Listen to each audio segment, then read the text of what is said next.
Praise the Lord. శ్రీమతి Charles Cowman గారి రచనల నుండి ఎడారిలో సెలయేర్లు అను గ్రంథము నుండి అనుదిన ధ్యానములు.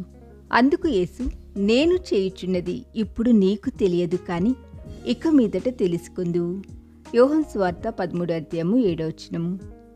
ఇప్పుడు మనం దేవుని కార్యంలో కొంత భాగం మట్టుకే చూస్తున్నాం. సగం కట్టిన ఇంటిని, సగం పూర్తి అయిన ప్రణాళికను చూస్తున్నాం. అయితే త్వరలో అంతా సంపూర్ణమైన సౌష్ఠవంతో నిత్యత్వపు ఆలయంగా నిలిచే రోజు వస్తుంది. ఉదాహరణకి, ఇశ్రాయేల్ రాజుల్లో అతి గనుడైన సొలొమోను కాలంలో లెబనోను పర్వతాల్లోకి వెళ్ళి చూడండి. టీవీగా తన తోటి చెట్లకు గర్వకారణంగా నిలబడి ఉన్న దేవదారు వృక్షాన్ని చూడండి. ఉత్తర వాయువులన్నిటితోనూ అది కుస్తీ పట్టింది. వసంత గాలులు దానిపై చిరునవ్వులు చిందాయి. వెన్నెల రాత్రులు దాని ఆకుల్ని మంచుతో తడిపాయి. దాని కొమ్మల్లో ఎన్నెన్నో పక్షులు గూళ్ళు కట్టుకున్నాయి.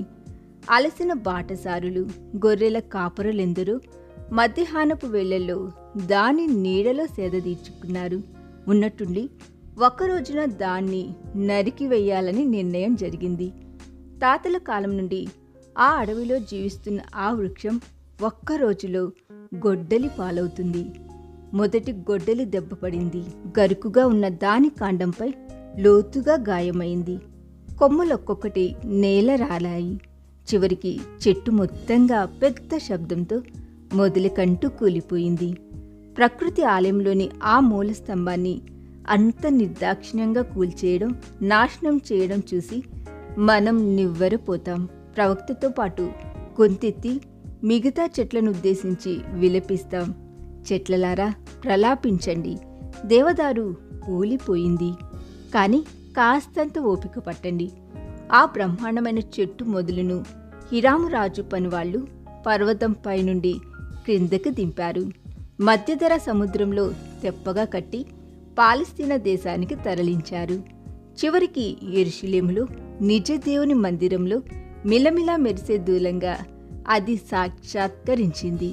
అది చేరిన గమ్యాన్ని చూస్తే ప్రభువైన యెహోవా దేవుని సన్నిధి నెలకొని ఉన్న అతి పరిశుద్ధ స్థలములో ఆ దూలం చేరిన వైనం చూస్తే లెబనోనికే గర్వకారణమైన ఆ వృక్షాన్ని ఎందుకు నరికేశారు అని మీరనగలరా? లెబనోను అరణ్యాన్ని అలంకరించిన ఆ ఆభరణం ఇప్పుడు మరింత మహిమాన్వితమైన ప్రదేశానికి అలంకారమైంది. ఆ దేవదారు వృక్షం ప్రకృతి మాత ఒడిలో రాజసంతో నిలబడింది ఒకప్పుడు. అయితే తదనంతరం దానికి దక్కిన మహిమ ముందు దాని పుట్టింటి ఘనత ఏపాటిది? అప్పటి ఆ దేవదారు వృక్షాల్లాంటివే కదా మన హృదయాలు. దేవుని శ్రమల గొడ్డలి ఆ చెట్టును బోడిగా చేసి నరికేసింది. ఇదెందుకు జరిగింది అని మనం నిర్ఘాంతపోయి తల పట్టుకొని కూర్చోనక్కరలేదు. ఎందుకంటే ఇలా చేయడంలో ఆయనకు ఒక మంచి ఆలోచన ఉంది. తన పరలోకపు సియోనులో వాటిని నిత్యము నిలిచి ఉండే మూల స్తంభాలుగా చేద్దామని ఆయన ఉద్దేశం. వాటిని తన చేతిలో కిరీటంలాగా, ప్రభు చేతిలో శ్రేష్టమైన ఆభరణంలాగా చేయాలన్నదే ఆయన అభిలాష. నాకున్న శిలువ శ్రమలు పర్వాలేదు, ఎందుకొచ్చాయో తెలియకపోయినా చీకటిలో దేవా నీ చెయ్యి తోడుగా ఉంటే చాలు, నీ వెంట నడవగలిగితే అదే చాలు.